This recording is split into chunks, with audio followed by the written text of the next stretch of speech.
Nosotros se debería siempre realizar en cada paciente que venga a un tratamiento rehabilitador. No precisamente estético, no precisamente anterior, no precisamente posterior. De manera general, todos los pacientes acuden con una sola molestia.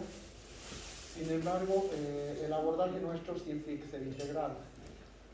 Eso no implica que tenga que hacerse todo, sí, pero nosotros optamos por hacer una planificación siempre integral. Para exponerle eso al paciente, ya les he explicado cómo, o si no les expliqué, creo que no, ¿no? Bueno, nosotros solemos tomar fotografías. Después de tomarle la fotografía, el paciente es examinada clínicamente, obviamente hace su historia clínica, pasa a un espacio donde nosotros damos clases ahí en la misma clínica, y ahí al paciente se le explica qué es lo que tiene. La consulta promedio en nuestra situación, nosotros la cobramos siempre, y dura como promedio una hora y media. Así el paciente haya venido con una sola molestia o por un cambio de una obturación, no sé. Excepcionalmente solo se habla en el consultorio, pero generalmente lo que hacemos es eso, ¿no? O sea,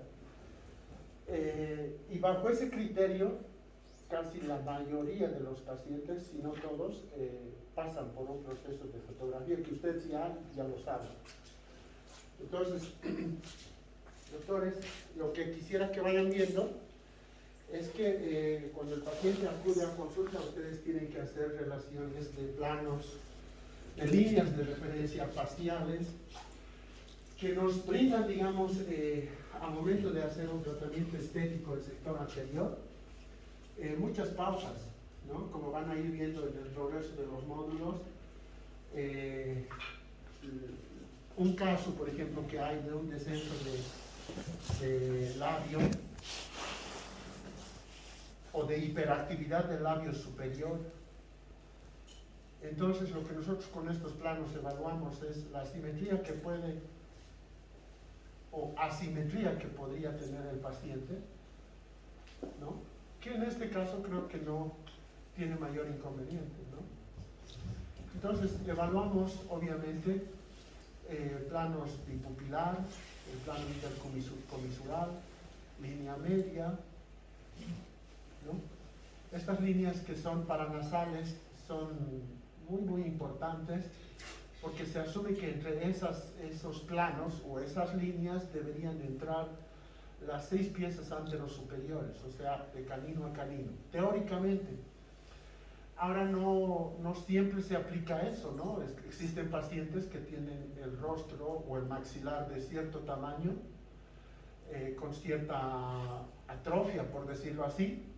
Sin embargo, los dientes mesiodistalmente tienen una amplitud mayor, que no siempre hacen que esa regla se cumpla, pero son referencias, ¿no? Son guías de orientación. El plano bipupilar siempre debe estar paralelo a la línea intercomisural, en sonrisa, ¿no? En relación al labio superior. Existe otro plano que pasa por el borde inferior de los incisivos centrales superiores, que también debe ser paralelo al plano bipupilar, que se supone que es el plano más paralelo que hay en relación al piso. O sea que esas líneas de referencia, por favor, no dejen de hacerlas. En el caso del paciente del doctor, ¿cómo se llama usted, doctor? Perdón. Roger. El doctor Roger ya tiene un paciente encaminado. Creo que ese sería un buen paciente porque es un paciente apretador. Creo que está condicionado a un restablecimiento de dimensión vertical. Entonces, si ese paciente acepta estar con nosotros este tiempo, que son 2 meses más o menos, creo que podemos trabajar muy bien el protocolo, ¿no? Es un paciente absolutamente indicado para distintas técnicas. Entonces, doctor, tiene que hacer esta evaluación usted, y ya aquí ya va a empezar usted a tener ciertas referencias. Mire, no sé, yo no lo he visto al paciente de perfil, no sé qué aspecto tendrá el perfil, no sé qué clase es, aparentemente clase molar 1, pero si tiene biprotrusión, por ejemplo, de pronto tendría que ir a ortodoncia. Si él no está de acuerdo, seguimos nomás el plan, no hay problema. Por otro lado, creo que también en el sector molar inferior derecho tiene una, no sé si estoy equivocado, aparentemente la mordida nuestra no está de la mejor forma, o sea, pareciera estar cruzada.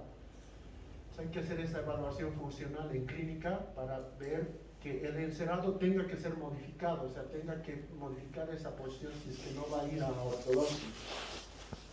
¿No? ¿Estamos bien? Entonces, hay que valorar los grados de convexidad o no que tenga el paciente, ¿no?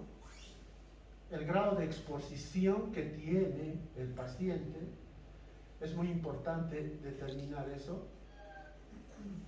¿no? La simetría que exista entre cada diente, la exposición de encía, la exposición de los bordes incisales en relación al borde superior del labio es primordial. Este paciente está en sonrisa, ¿no? Plena aparentemente. Sin embargo, esto igual, teóricamente, sin embargo se menciona que el borde incisal de los dientes superiores debería ir en contacto con el borde superior del labio inferior, en un área en el cual el área seca y húmeda se unen. ¿Sí se entiende? Ya van a ir viendo de a poco, pero debería entonces, de acuerdo a ese criterio, estos dientes crecer, deberían tener un incremento incisal, ¿me entienden? Ese aspecto es importante tenerlo en cuenta porque dentro de las muchas formas que hay para determinar ancho y alto, una de ellas es esa. Es muy raro que un paciente al pronunciar la letra F se le introduzca el borde incisal en el labio inferior. Entonces, ese signo nos estaría diciendo que ese diente tiene una amplitud mayor, ¿no? Exagerada. Entonces, las fotos, para determinar no solo relación canina y demás, sino aspecto estético, de uno y de otro lado, ¿no? Izquierda, derecha, a medio perfil y perfil completo, son bien importantes. Yo voy a pasar esto muy rápido porque ustedes con el doctor Pazzi han desarrollado todo esto, es la parte del DSD. Esta línea de la sonrisa, que está relacionada con el borde inferior de los dientes superiores, es la que les decía que debería ir en contacto, ¿no?, con el borde superior del labio inferior. Hay que evaluar, en este momento sería muy atinado tratar de qué tanto ustedes podrían incrementar hacia vestibular para obstruir este espacio oscuro, ¿no?, los carrillos. Existen pacientes que tienen compresión maxilar, en los cuales necesitamos nosotros recomendar ortodoncia o de pronto un tratamiento de restauración vestibular, con carillas o directa, las que sea. Entonces la evaluación de los carrillos también es importante, por favor. Esto ya lo han hecho. Lo importante aquí, no sé cuál es el criterio con el cual han tomado el DSD. Aquí voy a hacer un paréntesis. Y se refiere al hecho de que un diseño digital está hecho sobre una imagen. Y un diseño digital hecho sobre una imagen es un diseño en 2 dimensiones. Y la arcada, la boca en sí, o los maxilares, no son una imagen plana, no es algo recto, ¿me entiendes? Entonces, cuando ustedes hacen el diseño digital, asumo yo que en los 2 centrales de pronto las proporciones que ustedes le dan en medidas son las correctas, sí. pero ya cuando tú vas y ves el lateral, ya no, para verlo de frente al lateral tendrías que venirte a este lado, si es que es izquierdo, si es que estoy viendo el lateral izquierdo de la doctora. Yo vengo acá, si veo el canino tengo que venir más acá. La idea es que en un diseño digital, para tener una amplitud exacta, deberíamos tener una tomografía. El verdadero DSD, creemos nosotros, está hecho sobre una tomografía, el cual tú puedes manipularla tridimensionalmente y ahí determinar con exactitud cuál la amplitud y cuál es el largo que tiene ese diente y el que podrías proponer. ¿Ah? Entonces, bajo esas consideraciones, el DSD, la verdad es que yo mucho no lo uso. Sin embargo, te orienta a tener ciertos criterios o de pronto es un arma para nosotros poder vender pues lo que hacemos, ¿no? O sea, el paciente no sabe eso. Pero si tú le haces un DSD que teóricamente debería demorar unos 10, 15 minutos de camino a camino, y eso menos, unos 7 minutos, y hacerle ver al paciente más o menos cómo es que quedaría, entonces el paciente es que se convence y es como, es una herramienta de marketing. Pero el DSD específico para aplicar sobre ese DSD un tratamiento específico, perdón que sea reiterativo, pienso yo que se debería hacer sobre una tomografía, ¿no? O sobre un escaneado, ¿no? Entonces, bueno, bajo esas consideraciones nosotros tratamos de determinar, es lo que les digo acá, ¿no? Doctor, disculpe, ¿se puede utilizar modelos de estudio? Claro. De la tomografía para hacer ese examen tridimensional. Tendría que usted agarrar el modelo de estudio, contratar el servicio de un escáner o en el laboratorio escanearlo y eso a través de un STL tenerlo en la computadora y ahí trabajar.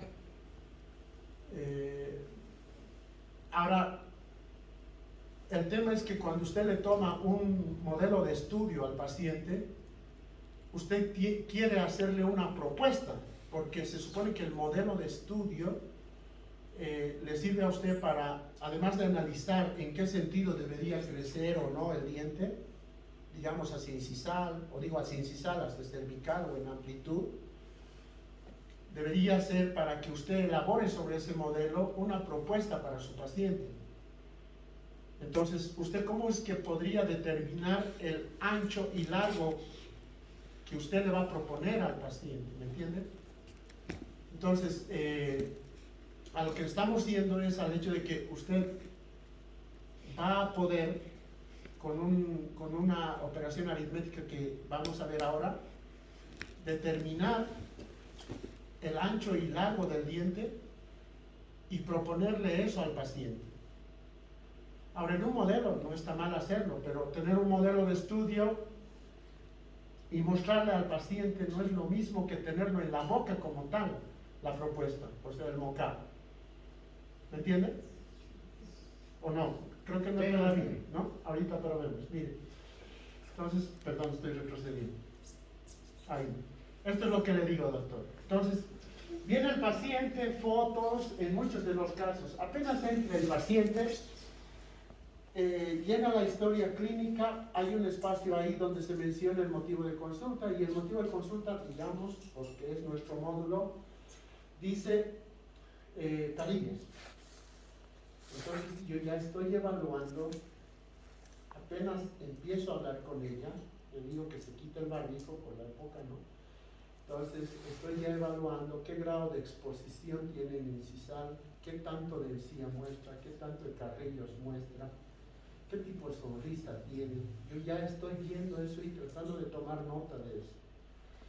Ahora, eso es conforme pasa el tiempo, conforme van haciendo más de esos trabajos, ¿me entienden? Pero otra forma sería poner ahí, así, algo exactamente como este pilar o este parámetro ahí para tomarle un video al paciente. y que la enfoque ella hablándonos de sus necesidades o de su motivo de consulta. El tema es que con fotografía, con video o solo clínicamente, ustedes tienen que empezar o tienen que indagar todos esos detalles que estamos viendo: simetrías, paralelismos, exposición de encía, exposición de labios, si la sonrisa es baja, media, alta, qué tanto de carrillos muestra, si muestra los dientes inferiores o no, si se inhibe o no al sonreír. O sea, varios detalles que ustedes tienen que ya empezar a ver apenas empiecen a tener contacto con el paciente. Una vez que hayan hecho eso, bueno, obviamente registrar fotografías intraorales es bien importante. Y ya cuando el paciente haya asumido el tratamiento como tal, lo que ustedes deben hacer es una medición bipupilar de la distancia interpupilar. Con un paquímetro ustedes miden. Existen muchas formas. Creo que nos llevaría mucho rato determinar exactamente cuánto es el ancho y largo ideal que le correspondería a este paciente. Pero esta propuesta, esta forma, es la que tiene un consenso, por lo menos para nosotros, y de acuerdo a la escuela en la que nosotros nos hemos formado. Existe la proporción áurea, por ejemplo, existe la que propuso Fradiani, existe, sin ir muy lejos, el doctor Paz les propuso en dimensiones, en amplitudes, una regla ahí que tienen. No podemos decir que esa es la específica, o que esta es la específica, o la proporción áurea, o no sé, o la que propuso alguien. Sin embargo, creemos que esta es más personalizada. ¿Por qué? Porque empieza en una medida que no es estándar, o sea, es una medida independiente de cada paciente. Entonces, bajo ese criterio, nosotros lo que hacemos es esta operación. Miren, ven arriba en la parte superior izquierda de ustedes, la distancia interpupilar, ¿no? ¿Ustedes qué quieren? ¿Quieren ustedes determinar cuánto es el ancho y el alto de un incisivo central? Entonces, hay números arbitrarios que son el 6.6, el 7.2 y más abajo el 1.33 y el 1.25. Esos son números que sí o sí se deben mantener ahí. Entonces, si yo tengo una dimensión o una longitud interpupilar de 63 milímetros, para yo determinar el ancho máximo, lo debo dividir entre 6.6. ¿Se entiende? Es seguir toda la secuencia. Tengo esta amplitud de distancia interpupilar, la divido entre 6.6 y tengo este resultado. Este resultado es el ancho máximo que debería tener esa paciente, y si divido esta misma cantidad por 7.2, tengo un ancho mínimo. Ese diente para esta paciente, que es Victoria, no debería sobrepasar el 9.54 ni tampoco ser menor a 8.75. Cualquier número que esté entre esas dos cifras debería adecuarse a ello. Tampoco es que hay un ancho exacto, si se dan cuenta. No hay. Pero sí te puede, digamos, orientar para que tú tengas una referencia de que no puede ser más ni puede ser menos. Esa misma proporción, esa misma cantidad, para tú determinar el alto, la multiplicas por 1.333 y tendrás el alto máximo, y por 1.25 para el alto mínimo. ¿Me entienden? Entonces, solo es seguir la secuencia. Y para el lateral, aquí van a ver, miren, una vez que han determinado altura y ancho, menos el 25% del 100% es el lateral. y menos el 15% el canino, ¿no? Esta tabla igual se las puedo pasar, no hay problema ahí para avanzar rápido. Es que cuando estén encerrando ustedes se van a dar cuenta cómo va de fácil aplicar esto. Sin embargo, lo que les quiero mostrar es que esta no es la única opción ni la única forma de determinar el ancho y largo. Es una, pero acá van a ver otra, mira.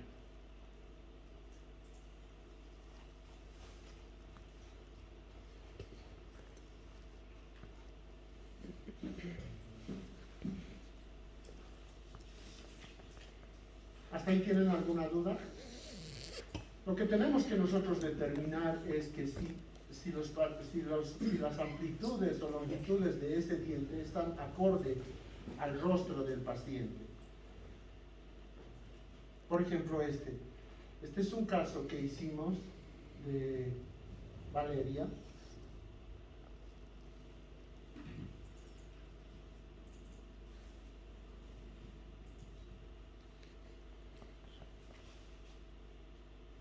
Miren, es lo que les decía. Aquí ella ya está haciendo pruebas fonéticas. Nosotros hacemos un jig. En la anterior clase habíamos mencionado que ustedes deberían acceder al pattern resin. El pattern resin es ese acrílico rojo que ustedes ven sobre la pieza 2.1. El pattern resin tiene múltiples aplicaciones, pero nosotros usamos para hacer este denominado jig, mini jig estético, que el estético no tiene nada, pero sirve para determinar el espacio de trabajo que yo debería tener en posterior y en anterior, pero también para yo poder determinar e indicarle al paciente cuánto de largo es que puede ser ese diente. ¿Sí me entienden? Entonces, una vez confeccionado este jig, que ahorita lo van a ver, miren, yo hago que la paciente haga pruebas fonéticas.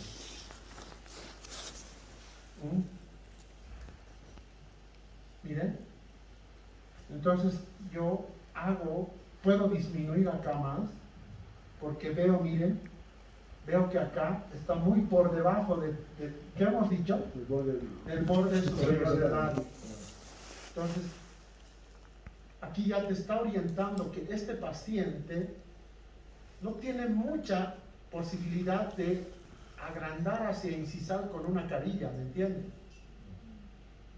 O si se puede, es muy mínimo, o de pronto tendrá que desgastarse un poco incisal para compensar ahí. Pero no tienes mucha posibilidad de hacer el incremento incisal, ¿me entiendes? ¿No? Ahora, obviamente hay otras consideraciones que deben evaluar. En el caso de ella, por ejemplo, su ortodoncia no culminó, es un cuento que seguramente ya lo vamos a ver, pero lo que quiero mostrarles es que no es la única forma, porque ya el paciente viene, miren, el paciente ya viene con una amplitud y longitud definida. ¿Qué te dice Aníbal Alonso? O sea, yo necesito, incluso dice él, yo no necesito tener corona para determinar cuánto de amplitud y longitud tiene ese diente. O sea, él dice que sobre un resto radicular tranquilamente él puede hacer con un encerado la reconstrucción de ese diente. Entonces él se enfoca en ver el contorno del diente para determinar la amplitud y longitud de los dientes. Así que acá nosotros tenemos mucha referencia de cómo es que este diente debería ser. O sea, el borde incisal es lo único que le falta. No tiene agrandamiento gingival, así que hacia cervical es muy difícil que estos dientes tengan que crecer, ¿no? Entonces yo tengo muy poca opción, muy poco hacia abajo. ¿Por qué? Porque se ven desgastes. O sea, no hay dónde tampoco buscarle, no hay por qué buscarle, como dicen, 3 pies al gato, ¿no? Otro ejemplo, miren.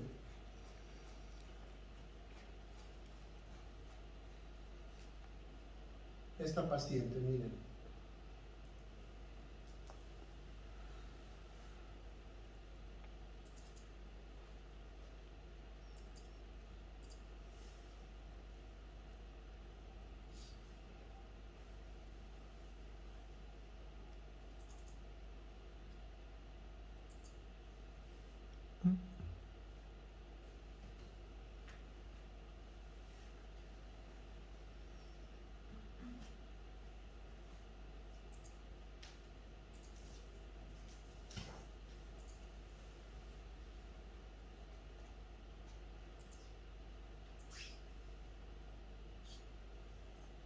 En cambio esta, miren.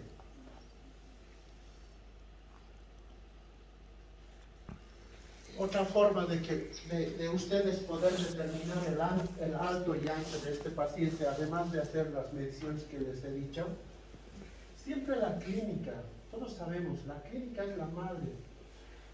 Entonces, miren, tiene desgastes en incisal, sí, tiene. La amplitud de este central no es de las mejores, de pronto sí, pero no es que así está hecha, digamos. Sin embargo, cuando ustedes ven, miren, fíjense, creo que acá está más visible, miren, las líneas de transición. Ya ustedes han llevado eso, las líneas de transición en el cerrado, ¿sí o no? Sí. Saben cuáles son. Entonces, las líneas de transición vienen acá y nunca va a haber una línea de transición que en el tercio medio del diente se pierda. Entonces, ese aspecto clínico a mí ya me hace sospechar que esta en sí es la que está agrandada. Entonces, automáticamente viene y se hace una reposición, ¿no? Un aumento de corona clínica, lo cual igual vamos a hablar en su momento. Entonces, evaluar este aspecto igual es clínico y es una forma de determinar el largo y el alto del diente, ¿no? Esta misma paciente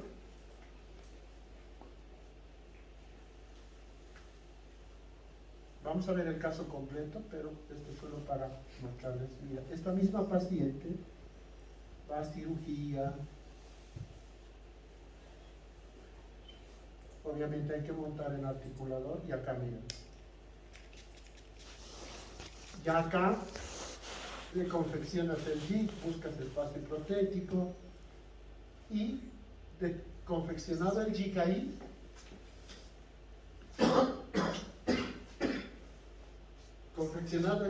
perdón, lo que hacen es tomar un registro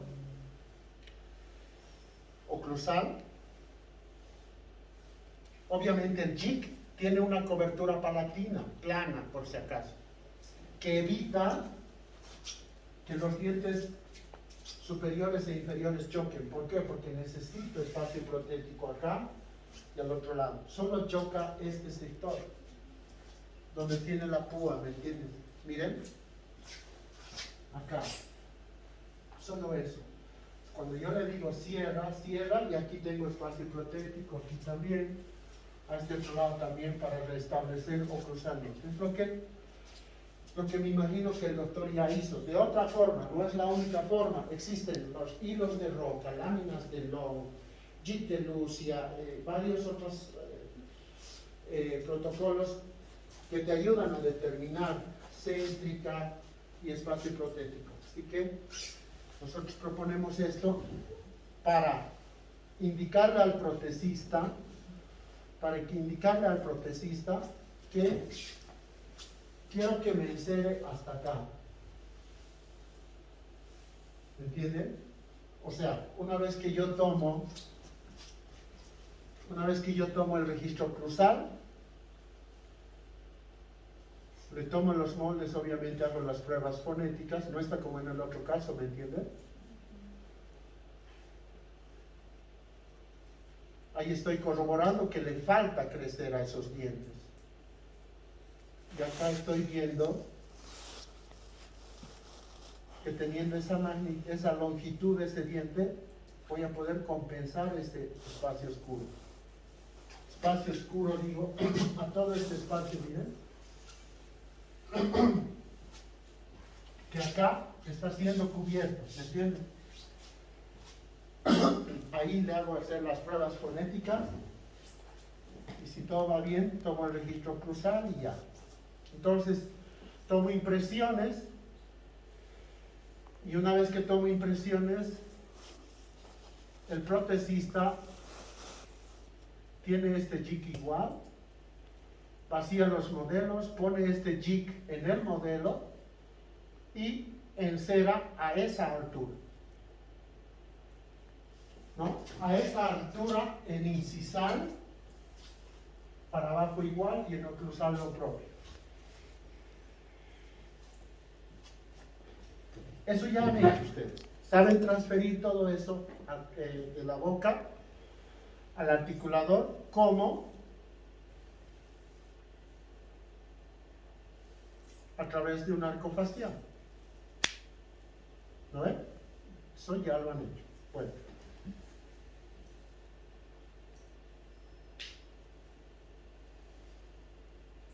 ¿Hasta ahí tienen alguna duda?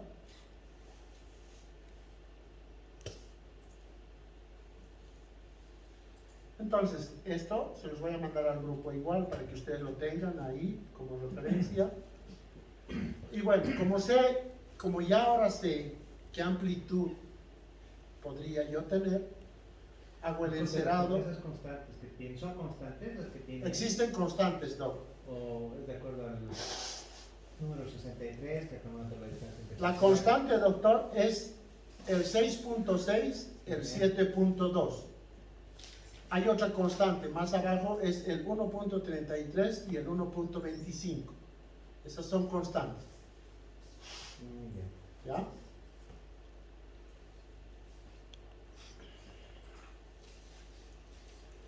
Este es el encerado que hacemos en función de la determinación del alto y ancho que ya hice.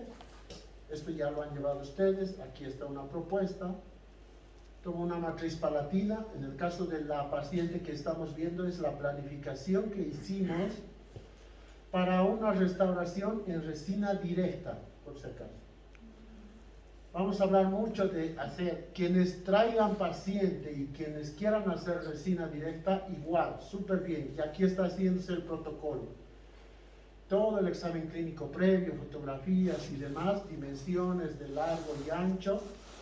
Encerado diagnóstico, buena impresión, encerado diagnóstico, llave palatina. Llave palatina al encerado y después del encerado vamos con nuestra llave palatina a la boca. ¿Ya? Pero antes, en este caso, perdón, antes hacemos el mock-up. O sea, le hacemos ver el encerado, cómo es que quedaría en boca. Ahí está. Los diastemas ya no están ahí. ¿No le agrada? Hacemos otro proyecto. Volvemos a probar. Ese es el que le agrada más. Entonces aprobamos ese. Tomamos color.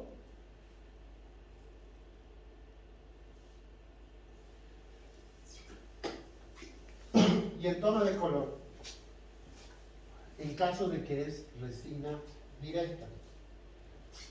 En tono de color, nunca se olvide que la toma de color tienen que hacerla en diente hidratado. No pueden ustedes, yo estoy obviando el tema de encerado y demás, porque ya lo han llevado, ¿no?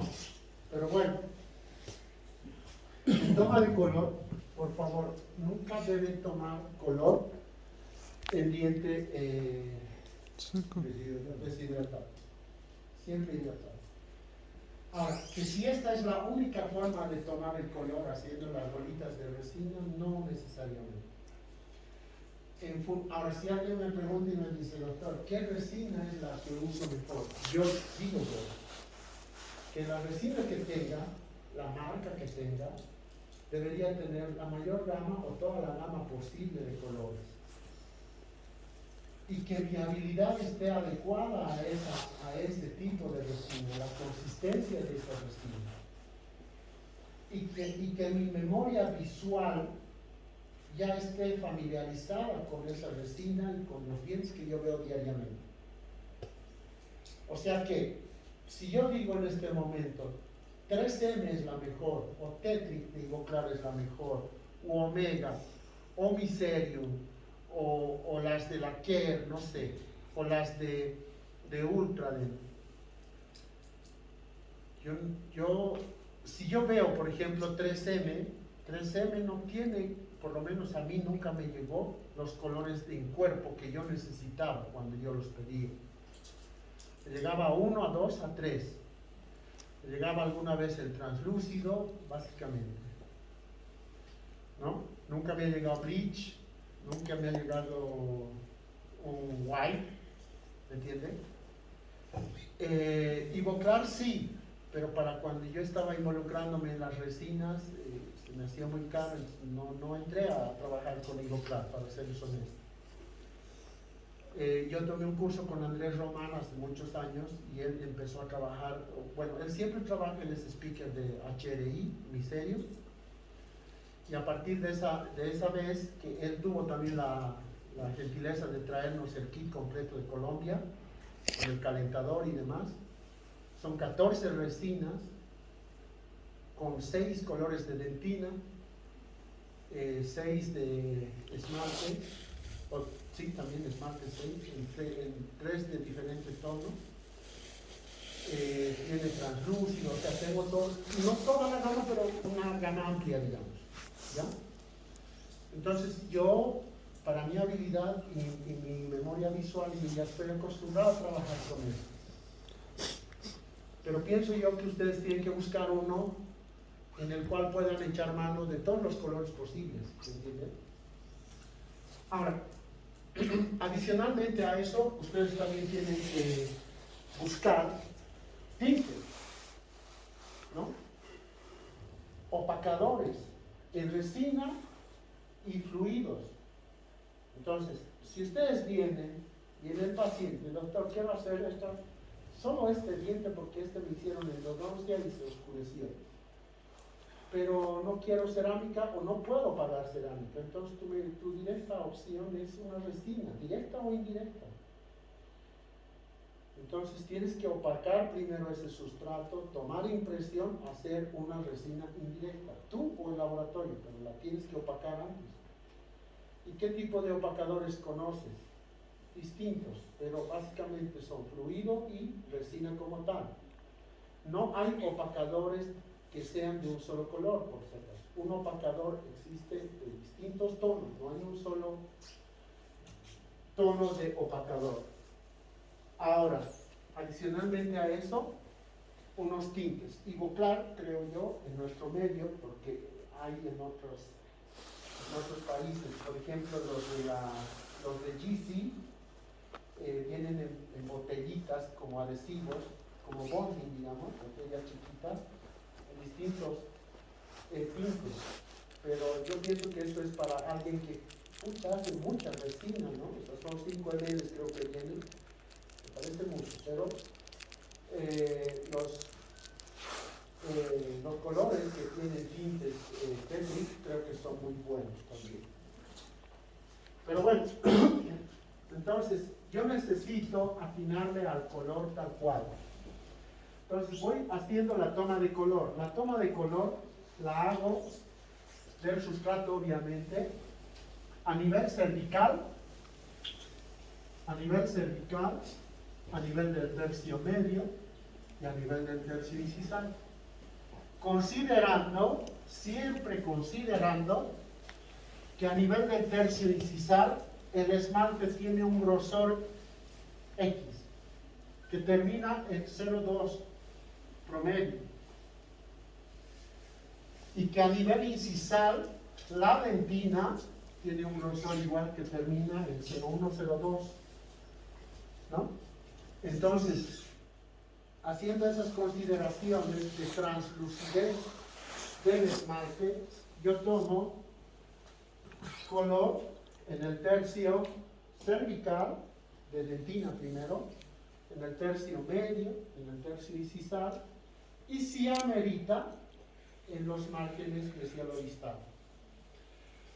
Luego, tomo del esmalte como tal, en los mismos tercios, en cervical, medio e incisal. Siempre hidratado. Polimerizo los colores o las bolitas ahí de resina. Miren, hidratamos. Lo que es importante, tienen que ustedes registrar qué color es que corresponde a cada sector. Que si pueden o no combinar uno con otro color, claro, pueden combinar, no hay problema. Pueden, o sea, una marca con otra, perdón. Miren, este es 3M, cuerpo. Este color, por ejemplo, no hay acá. Nunca me han ofrecido este así, lo he pedido, no hay. ¿Sí? Este omega es muy caro, pero es muy, muy bueno. Bueno para trabajar. Omega es una de las mejores resinas, creo. Y el translúcido, ¿no? En el caso, como íbamos a hacer lo que les he dicho hace rato de la toma del color de dentina y de esmalte, cobra más relevancia cuando ustedes van a opacar un sustrato oscuro. Cuando ustedes van a hacer una carilla directa en resina de este espesor, que no necesita mucho incremento, o sea, digo, ustedes pónganle un grosor de dentina, imaginariamente, ¿no? Pónganle un grosor de dentina acá. Sobre eso pónganle esmalte. ¿Cuánto creen que puedan sumar en 2 capas? ¿Cuánto de grosor? ¿Ah? 0,3, 4. 0,1, 0,2, 1 milímetro, 2 milímetros. Digamos que 0,5. Pero ahí no amerita tocarse siquiera. No tengo necesidad de poner nada ahí porque yo voy a alterar el perfil de emergencia. No tengo necesidad. Hay casos en los que sí de pronto necesito estratificar desde cervical, pero esos son los casos en los que yo voy a opacar un sustrato oscuro. Empiezo acá. Incluso debo retraer la encía con ciertas técnicas de retracción gingival, poner dentina, poner, no sé, hasta incluso un primero opacador, perdón, dentina, un tinte, esmalte, ¿no? Entonces, pero en este caso no amerita. Pero sí les estoy mencionando que cuando tienen que hacer o van a opacar un sustrato oscuro, ustedes deben trabajar siempre estratificando y haciendo un buen registro de color.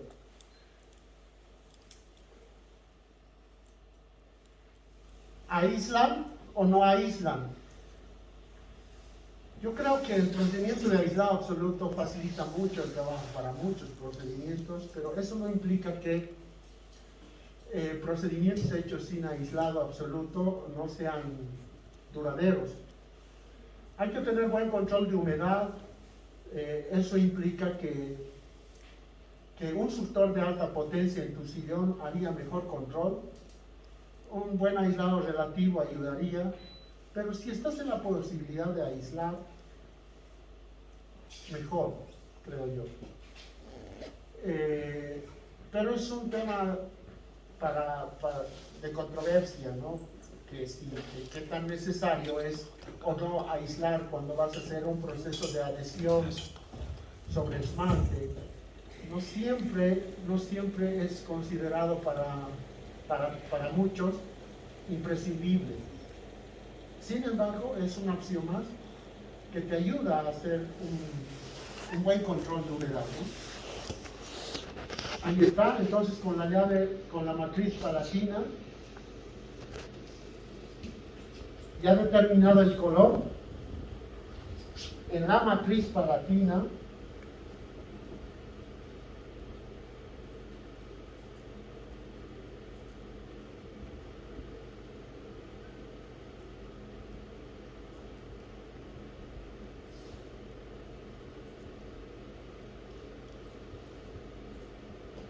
miren acá, agarro mi matriz palatina y voy poniendo una fina capa de esmalte en la matriz, acá, voy cargando acá, y la esparzo, la distribuyo uniformemente sin provocar ninguna perforación en la resina, a cada uno de los que voy a hacer, ¿no? ¿Cuál es la guía? O sea, ¿cómo sé que debo poner en toda la cara palatina o solo donde corresponde? O sea, el encerado es el que ya me indica desde dónde es que yo puedo o que yo debo poner la resina. En este caso es por acá, ¿no? pero yo tengo que ver el encerado que está al lado. Por eso el encerado aquí no es de lo mejor. El encerado, idealmente, para técnica inyectada especialmente, ustedes no pueden tomar una cera casi del mismo color que del yeso. Deben tomar una cera que tenga un contraste absoluto, o sea, debería ser azul, no sé, verde, otro color de resina, o digo de cera. Entonces, viendo el encerado, yo empiezo a incrementar la primera capa, que sería la capa palatina. Pongo acá, distribuyo sin provocar perforaciones en la extensión que voy a hacer de la resina acá. También en los 6. Una vez que tengo eso, lo que yo hago es llevar esa matriz a la boca, obviamente aislado antes, hilos y demás, y llevo eso a la boca, miren. Y fotocuro. Y tengo ahí confeccionada la cara palatina de los dientes. Sigo avanzando. Pongo acá un tip antes de olvidarme.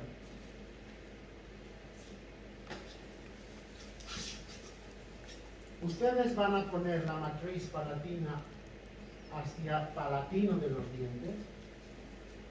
Una vez que hagan ese contacto, tienen que ustedes asegurar que esta cara palatina o esta futura cara palatina, al sacar la matriz, no se me vaya a desprender cuando yo vaya a jalar la matriz hacia atrás.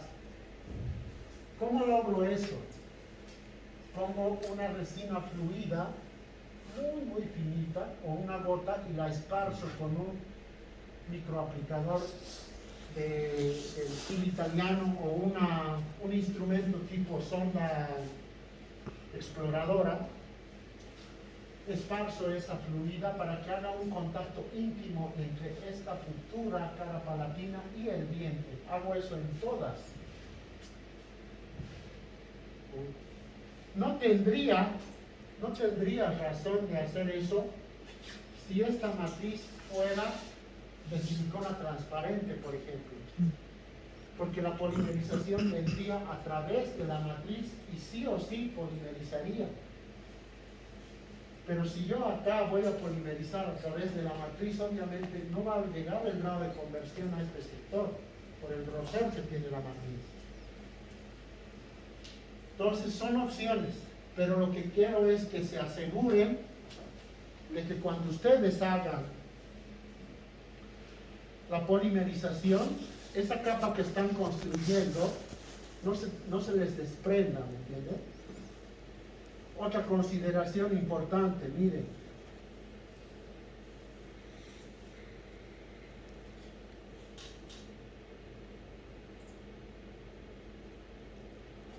Cuando hagan ustedes una matriz palatina,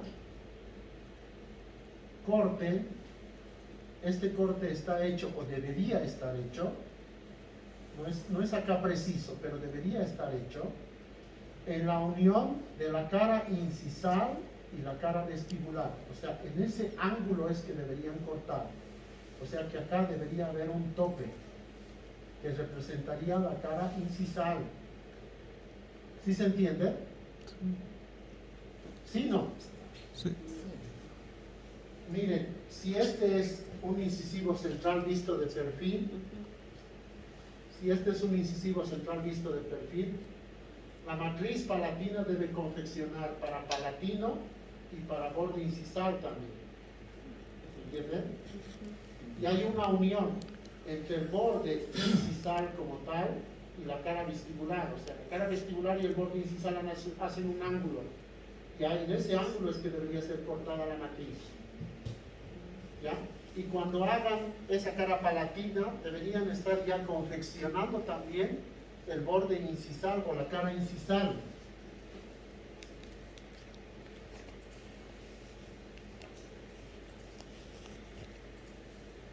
¿Me entienden acá?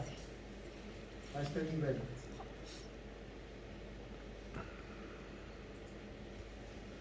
Bueno, va ahí.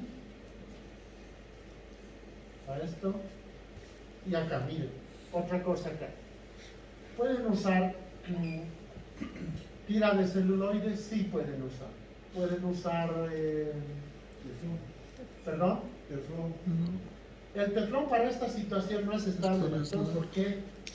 Porque lo que yo voy a hacer después de confeccionar las caras palatinas, confeccionar las caras interproximales, o sea, voy a cerrar mi círculo para yo tener que hacer solo una estratificación vestibular.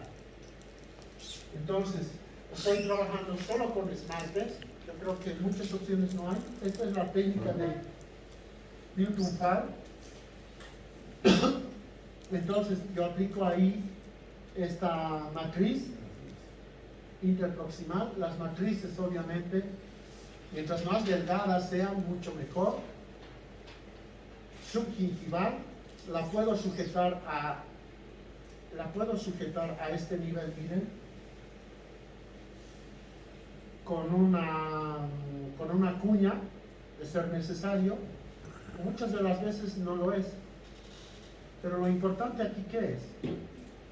Una vez que has puesto esto, tienes que dimensionar la amplitud que te tiene que quedar de mesial a distal y la amplitud que vas a dejar de mesial a distal para este otro central. Tienes que sujetar esta matriz en una posición que esté considerando las amplitudes ideales para cada uno de estos dos. Puede que yo erróneamente cargue acá mucho esmalte y este diente se me va a quedar muy ancho y este estrecho. Perdón.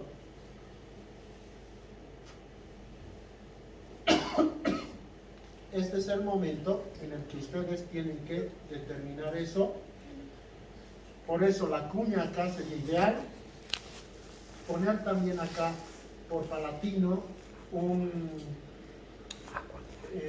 protector gingival que estabilice la matriz, sería también buena opción.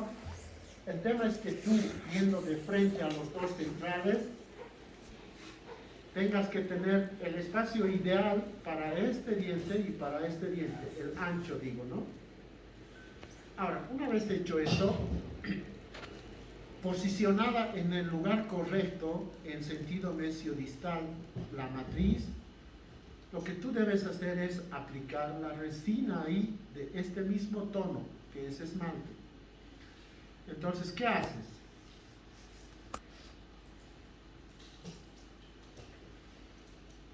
Echas una gota de flow acá, fluida, con carga o sin carga, mejor sin carga, porque la que es con carga no fluye mucho. Echas una gota de flow acá, la esparces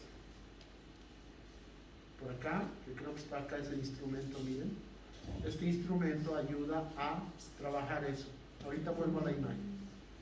Este es el misura que les digo del kit del estilo italiano, ¿ya? O una sonda exploradora que nunca exploró nada, o sea, finita, finita, ¿ya?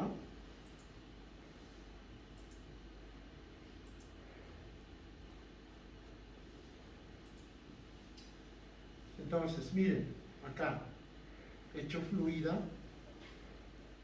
mejor si es del mismo sistema, ¿no? Pero bueno, acá, fluida y la esparzo hacia este lado y hacia este lado. Hay un concepto, dos objetos de masa o masa no pueden ocupar el mismo espacio.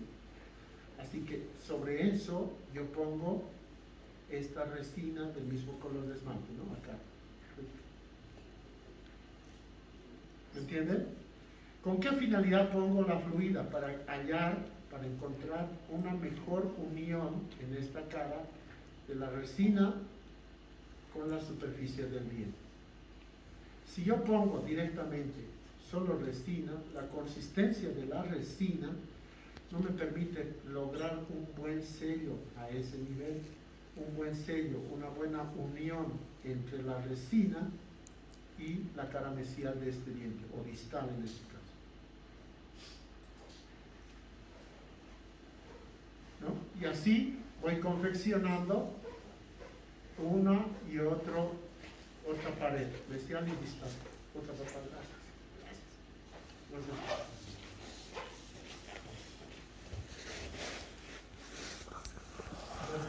No, nada. Entonces, una vez que hagan eso, hacen el mismo procedimiento en cada cara.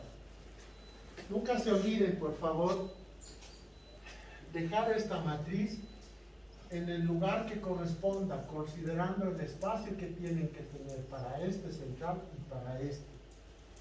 Porque si ustedes ponen esta matriz o esta muy a este lado o esta muy a este otro lado, entonces les va a faltar espacio para el otro y en el otro les sobra. Ahora, ¿qué pasa? ¿Qué pasa si sucede eso accidentalmente o por un descuido? Puede que ocurra. Y estos ya están con adhesivo, ya todo.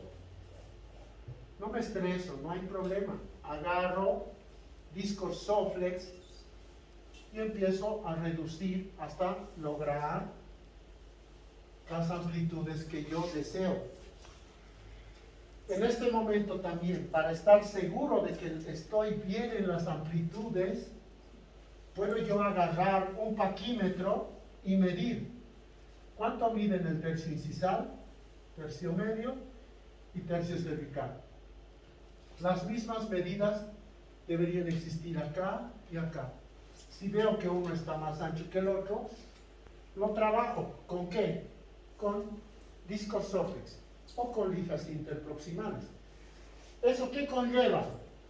Conlleva el hecho de que todo esto se me va a llenar de polvo, por lo menos este sector, pero está ya con adhesivo. Entonces, ¿qué hacen ahí? Lavan, con confianza lavan, secan, silanizan, adhesivo y empiezan el procedimiento otra vez. ¿Ya? Si fuera que pasa ese problema. Y entonces, vamos, continuamos haciendo los otros. Miren, cada uno. Ya ahí cambiamos de un aislado absoluto a uno relativo. Las encías están bien tocadas, están queriendo sangrar. Empezamos a aplicar tintes, dentina, tintes, y ahí empiezas a hacer tu mapeo, tu estratificación, ¿no? Ahí estamos poniendo translúcidos, distintos tonos de color. Perdón.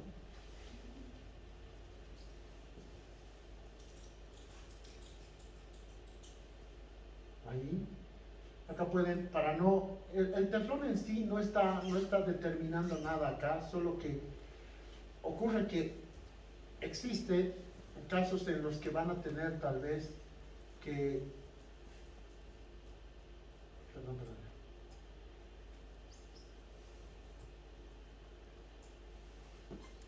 Existen casos en los que de pronto va a haber una filtración del líquido crevicular acá, o de este lado hacia acá, entonces trata de inhibir eso, la tira de celuloide.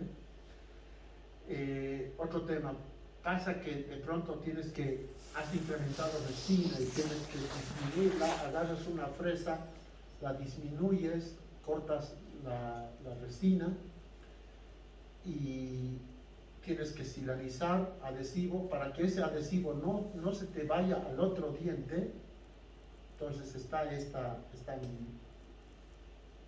tira de celuloide ahí y evitar eso, ¿no? Sin embargo, siempre antes de hacer cualquier proceso de fotopolimerización, ustedes deben verificar que todos los sectores tengan el grosor correcto. Si se fijan, miren, la dentina como tal no está en relación a todo el borde que yo he confeccionado, fíjense. Miren. Acá estoy dejando espacios para el tinte, ¿no? Y tampoco está perforada. O sea, tú agarras un tanto de resina, es mejor agarrar una cantidad mayor y quitar los excesos, pero no generar, por querer extender mucho la resina, generas una perforación y al generar la perforación, automáticamente generas mucha burbuja. Y cuando estás puliendo, eso no se pule porque no se pule. Te va a quedar siempre, hay un espacio, una interfase. Entonces es mejor no perforar la resina. Y cuando la estás esparciendo, mejor si la esparces con gomas con pinceles de silicona o te ayudas con pinceles si es que aún no tienes mucha habilidad en el manejo de las espátulas, ¿no? Pero con mucha paciencia, siempre con lupa, siempre con lupa.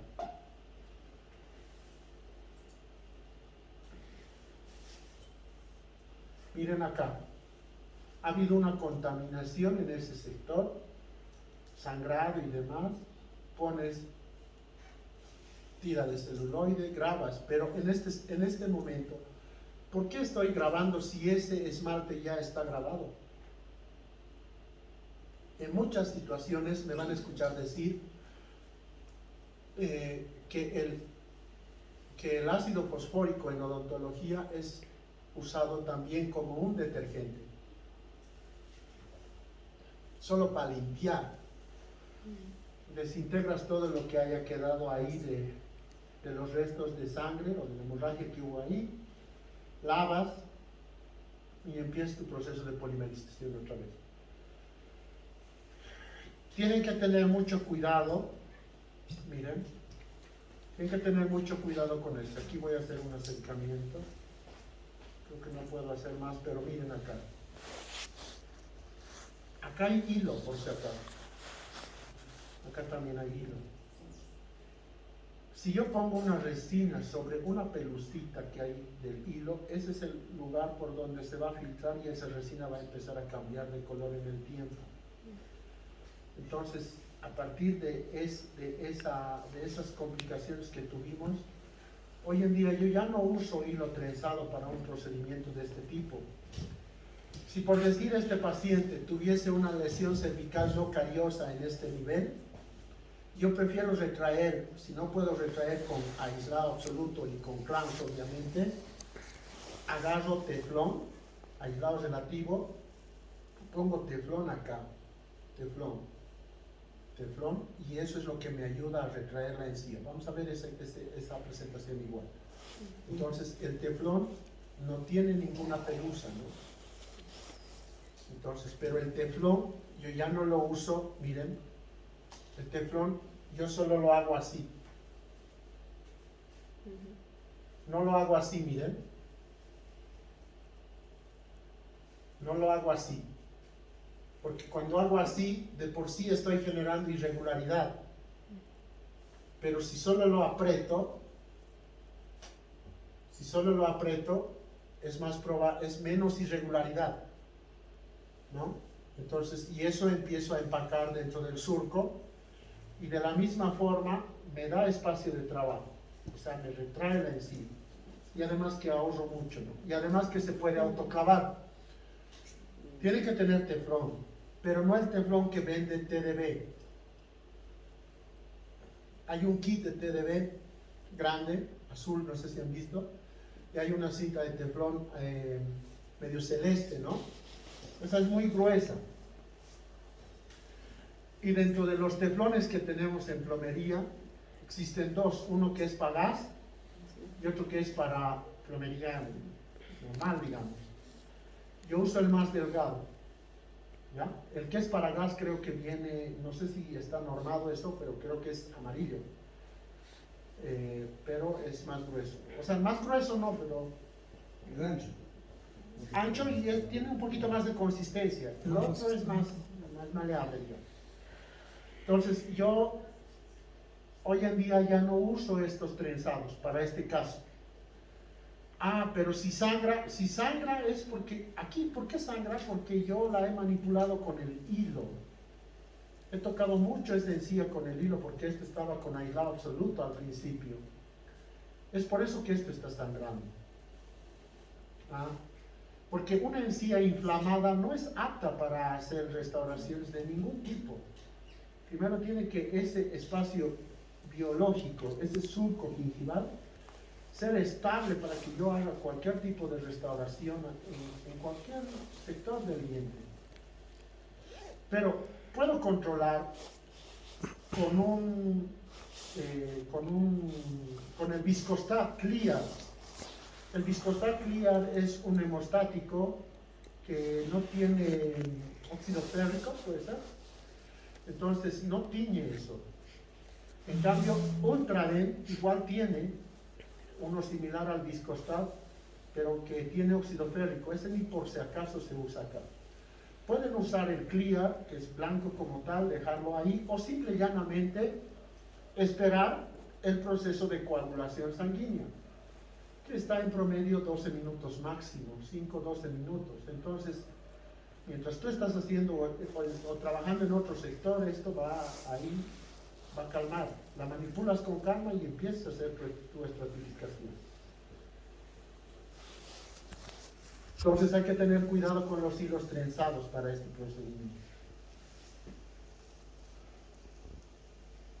¿No? Ahí empiezo a confeccionar la pared distal. Luego viene esmalte, retina, tintes. Fíjense ahí los tintes, este es el post inmediato. Miren, perdón, voy a hacer esto, miren. Miren acá cómo se ven los tintes. Miren acá, estos son tintes en realidad. Pueden ser tintes o pueden ser translúcidos. También tiene algo de resina translúcida acá, ¿no? Porque dentro del color que hicimos, o la toma de color que hicimos, tenemos translúcido ahí. Este es el grueso, ¿no? Luego, para complementar esto, les voy a terminar de mostrar ahí un caso acá de un amigo mío.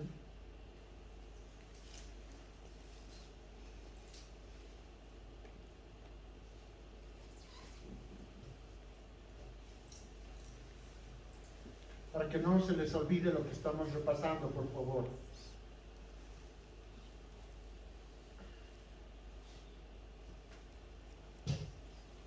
Creo que Fer ya ha visto este caso, ¿no? Miren. Normalmente tenemos casos así, lo mismo, fotos, parámetros estéticos, simetría, exposición, cuánto es que el diente puede crecer, si puede crecer hacia incisal o hacia cervical o hacia vestibular, básicamente, ¿ya? Funcionalmente siempre hay que hacer una evaluación, hay que hacer una evaluación periodontal. Puede que en aspecto las encías permanezcan aceptables clínicamente, pero al sondaje no siempre están bien. Lugares en los que yo sospecho que algo está mal, debo sondear para ver qué es lo que está pasando ahí. Haciendo todo eso, tomamos el color lógicamente y empezamos a quitar. Aquí no está la toma de color. La matriz fue hecha en función de lo que tenía solamente. Este es un artículo que determina, que nos muestra la estabilidad que hay de las restauraciones adhesivas sobre esmalte, y tiene más de 25 años, ¿no? Pero bueno, la idea es de ese artículo que ustedes comprendan que todo lo que se adhiere sobre esmalte es más previsible en relación a lo que se adhiere en dentina. Bueno, ahí la llave, ya ustedes saben esto, miren, individualizo acá, esa parte que creo que no les mostré allá, en el otro caso. Individualizar significa que cuando yo hago el estampado de la cara palatina con resinas, y aquí se puede ver el borde incisal ya hecho, miren, acá también un poco de las caras interproximales. Pero suele pasar que esta parte se une, al polimerizar está unida, entonces individualizar se la realiza con una sierrita, y les he pedido, creo ya, es microcut se llama, ¿ya?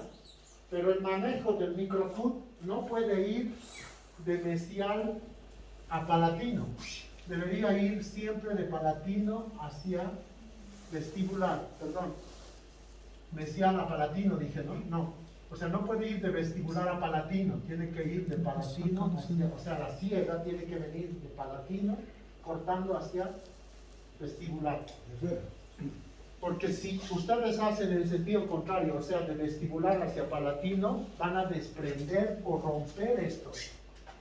¿Ya? Mejor si para cuando van a individualizar, ustedes refuerzan en este sector con la dentina que ya corresponde para darle mejor soporte a esa pared y así correr menos riesgo de que se nos rompa. Allá, por ejemplo, en el lateral debería usarse un opacador, pero existe en el kit de HLI una resina que trabaja muy bien, es dentina igual, pero mimetiza muy bien, pero ya está acorde a la memoria visual que tienes. Miren, empezó a ponerse más dentina, crecieron más las caras interproximales, ¿no? Adhesivo, seguimos incrementando.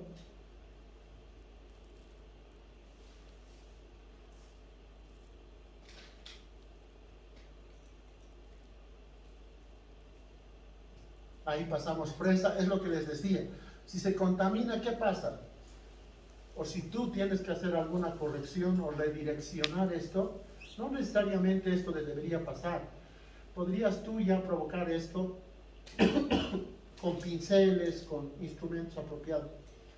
O si no hiciste eso, no te estreses, hay que pasarle fresa, pero nunca pasen una fresa de grano mayor al rojo. Puede ser rojo o amarillo.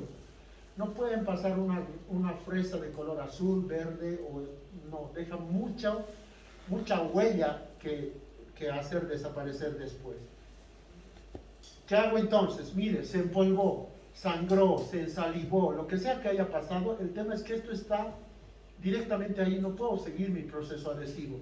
¿Qué hago entonces? Lavo, silanizo, adhesivo y otra vez sigue mi procedimiento, de la misma forma, sin estrés.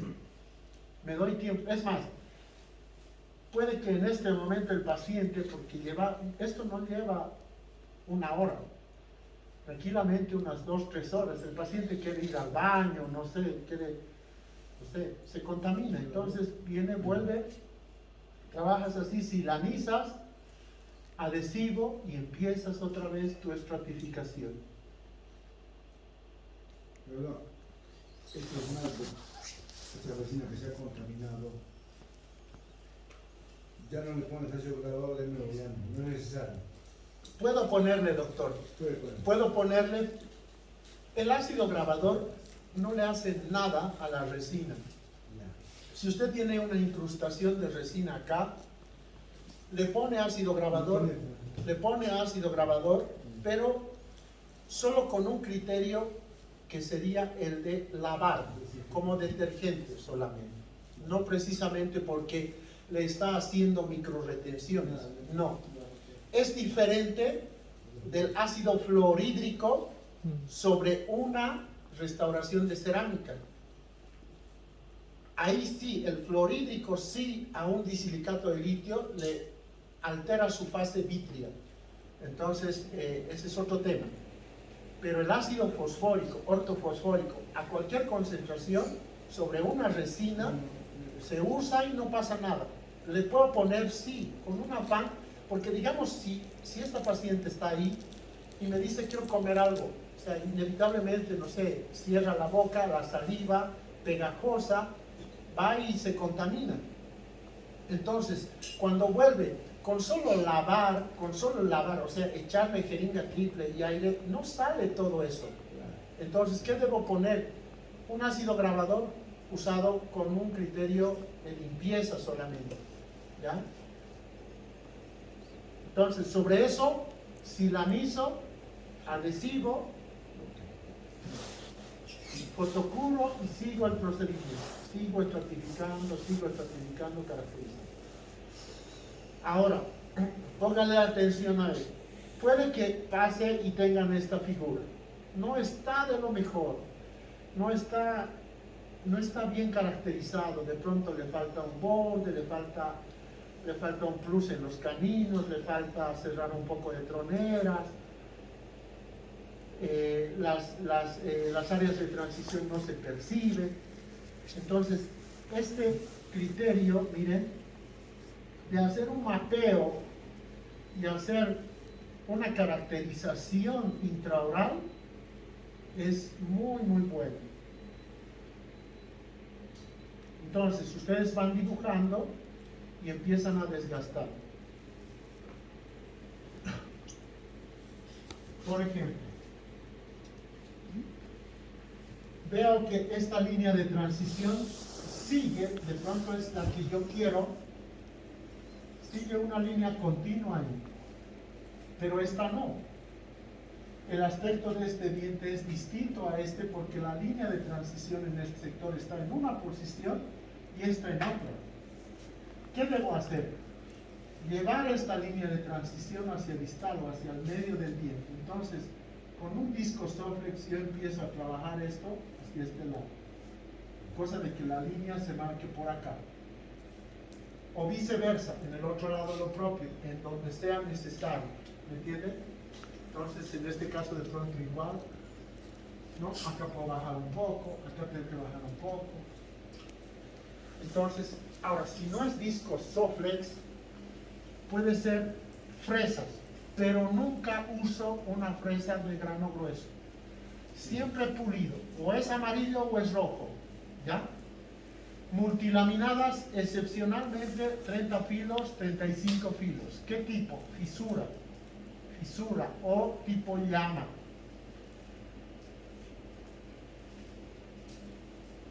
Y voy caracterizando, ¿no? Ya más o menos, ahí el juego de luces te va dando ya las pautas de tus áreas de transición. Eso ustedes ya saben. Miren, vuelvo a caracterizar. Mientras yo muevo mis áreas, mis líneas, como los márgenes de transición hacia el sector interproximal, voy a tener un aspecto de un diente más ancho. Mientras los junto, voy a tener un aspecto de un diente más estrecho.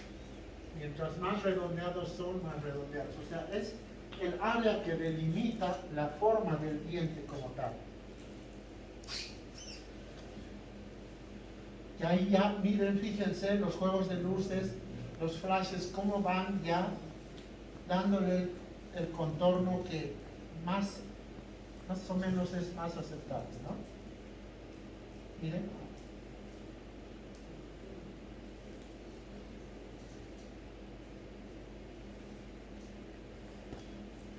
Si eres más exigente en la observación, este es un claro ejemplo en el cual tú puedes ver que esta línea de espejo, o esta área de espejo diré, es más amplia que esta, ¿no? De pronto, si se pudiese mover esto hacia este lado, sería. Ahora, la foto también es engañosa, por si acaso. Puede que este flash esté más acá y este flash esté más pegado, digamos, hacia la pared. ¿Me entienden? La luz hace también su trabajo ahí, por si acaso. No siempre es lo que se ve. Igual fueron usados tintes.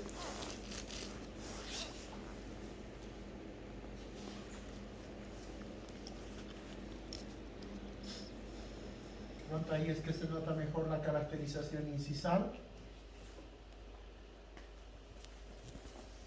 ¿no? Entonces, si yo quiero tener un resultado estético de este tipo, necesito una paciente de estas casi todo un día. Puedo trabajar en la mañana y parte de la tarde para 6 piezas u 8 piezas, ¿no?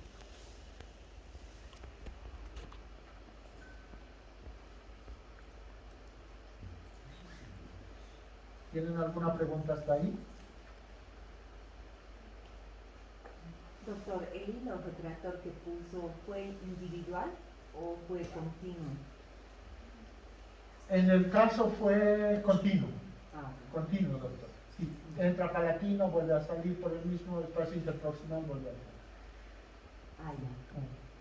ya. Ahora uso teflón y bajo el mismo criterio, continuo. Y el silano, doctor, que han mencionado varias veces, ¿Sí? no basta con el bonding, Perdón, doctor, el silano. no bastaría con el bonding, le digo, para hacer el Mire, doctor, si es que usted usa un adhesivo con 10 mdp, de pronto puede excepcionalmente, porque se le olvidó comprar, no sé, puede usar solo un adhesivo con 10 mdp. Pero si su adhesivo no cuenta con ese monómero, sería ideal, en sí es indispensable que haya el silano. El silano es el agente de unión bipolar, o sea que si uno a otro lado, a uno y a otro lado. Entonces no puede usted, o sea, tiene que usar, tiene que tener silano. ¿Cuál? Puro, porque hay del silano con 10 mdp, igual. Ese es el denominado primer metálico. Pero para este caso, que es de resina, con silano puro, usted está bien. Silano espera a que se evapore. ¿Cuánto?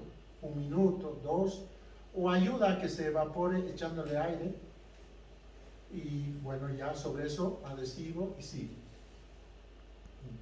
Solo poner adhesivo no es la mejor situación. La interfaz, desde ya, cuando ustedes ponen opacador, incluso al principio, dentina, adhesivo, ya hay una interfaz. Entre el adhesivo y la resina ya hay otra interfaz. La resina se te contaminó o algo, solo pones adhesivo, no pones silano y pones resina, esa interfaz es más grande sin el silano, por si acaso. Si tú pones silano, adhesivo y resina, la interfaz se va a ver igual, pero es menor, o sea que la unión es mucho mejor, ¿entiendes? Doctor, ¿cuántos segundos pone por cada ¿Silano? no, por cada capa, ya sea resina, dentina, ¿Cuántos segundos? de luz? Ah, está condicionado a la... Está condicionado al tipo de lámpara que tiene. Entonces, se supone que con las Hollyway, que son las Valo, Blueface, HRI 3M, lo que les he dicho, se supone que con esas es 20 segundos, ¿ya? Que es suficiente. ¿Cuánto de profundidad? 2 milímetros, ¿ya? 20 segundos, 2 milímetros. Pero,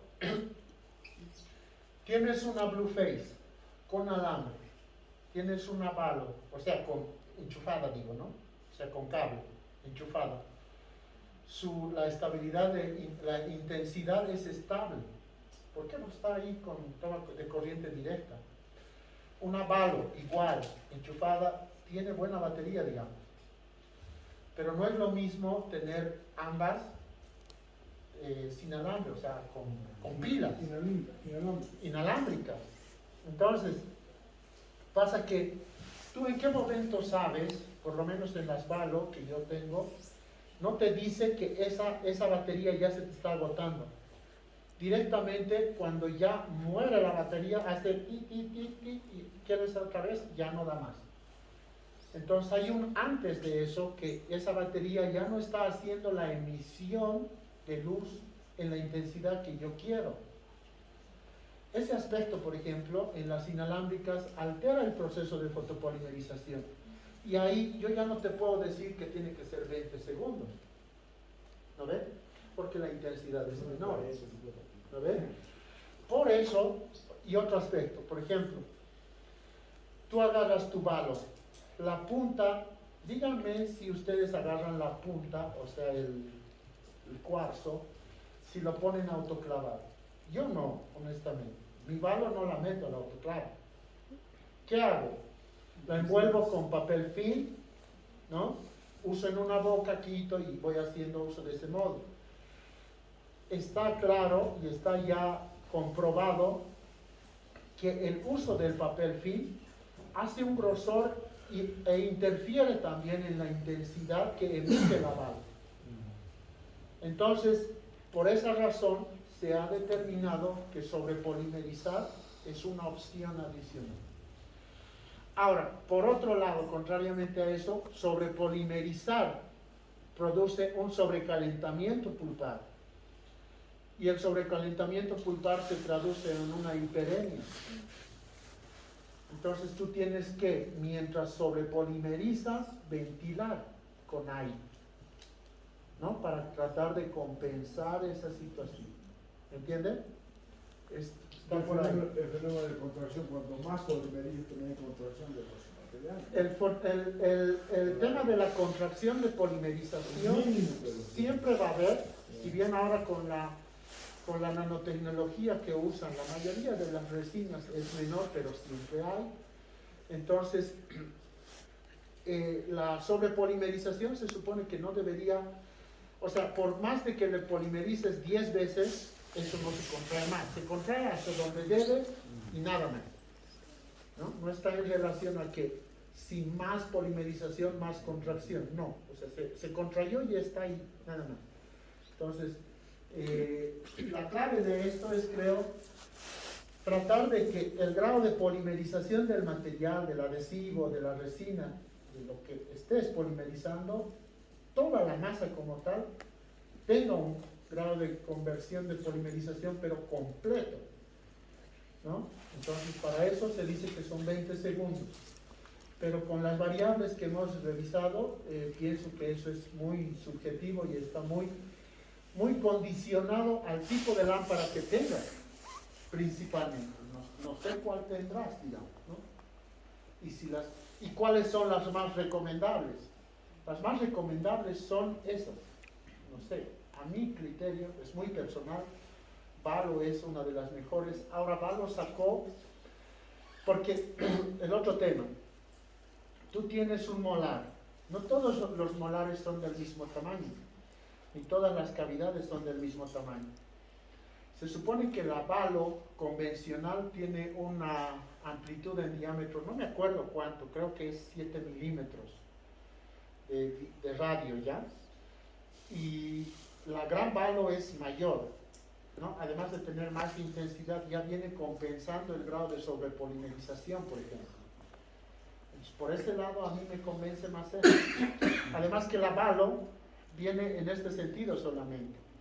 La Blueface viene con un codo, ¿no? La punta es un codo, entonces en procesos, en piezas posteriores, es un poco incómodo, ¿no? Eso. ¿Qué pasa?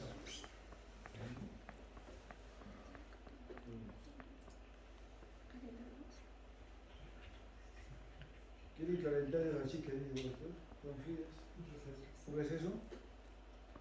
No, entonces, pueden traerse sus cafecitos. Yo preparo otra presentación más. Ya, ya. Sí, tráiganse sus cafecitos. Bendiga, damos tiempo.